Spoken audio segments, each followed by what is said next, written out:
Today I will be explaining the viral film K-pop Demon Hunters as fast as possible. Short disclaimer, I know this is different from my usual science videos, but I really need a break. Also, there will be spoilers, and I will be taking clips from Korean Comic. You know, this guy.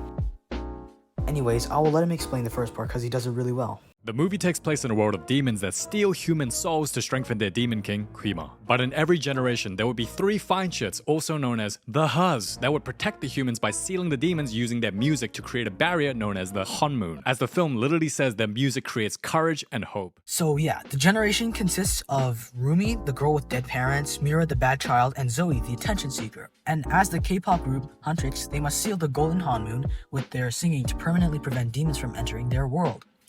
They perform their live song after beating a bunch of disguised demons' asses on their plane, and the Honmun is shown right here. So the Demon King not happy, knowing the hunters are on the verge of creating a golden Honmun which will get rid of them once and for all. So the demon fine shit Jinu suggests to create a demon boy band to steal Huntrix fans to stop the golden Honmun from happening. Cringe! And in exchange, he wants the king to erase his memories. Yeah, so this new single they named Golden is supposed to turn on this Golden Honmun, which is absolutely brilliant naming. Also, the Golden Honmun will only be activated when they perform live. As Rumi is half demon from her dad's side, it's unfortunately affecting her vocals, which humiliates her during their rehearsal. So she feels ashamed, crashes out, and runs away, then comes back. Her friends are supportive, and tomorrow they suggest getting tonics.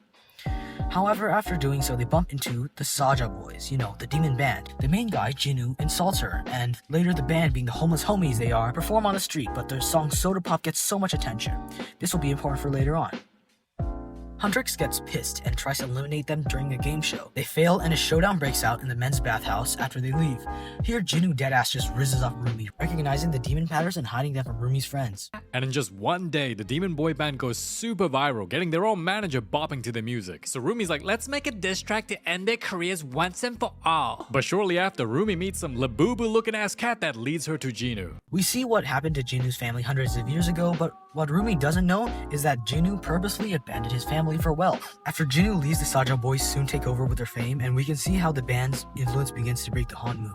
During the Huntrix fan event, the Saja boys show up, and Rumi has the brilliant, absolute genius idea to combine the tables. And there's some comedy and romance that happens here. Back at Huntrix's place, Rumi has an internal conflict about the diss track, and Mira knows something's up.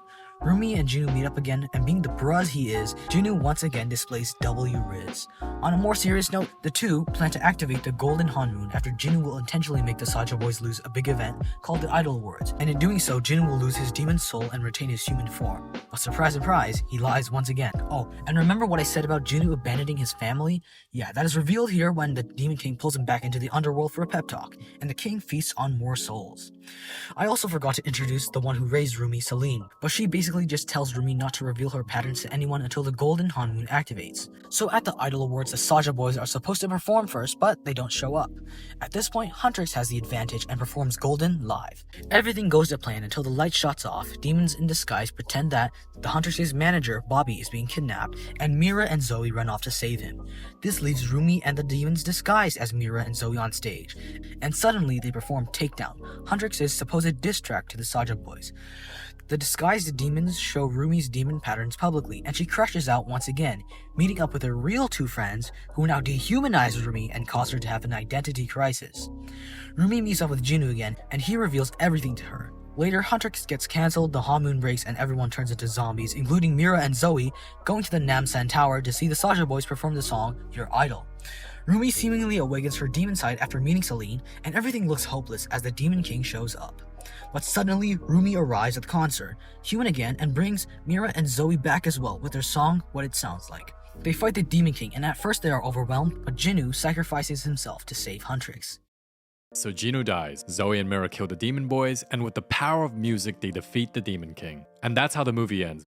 So yeah, good and somewhat sad ending with potential for a sequel, but also watch the Korean guy's video because he brings up a lot of good points about the mishaps of the movie. But the thing that confuses me is the public saw Huntrix kill the demon boys, and if they're not aware of the demon world, wouldn't they see Huntrix as murderers? Still, it is a really good movie and I give you all my recommendations.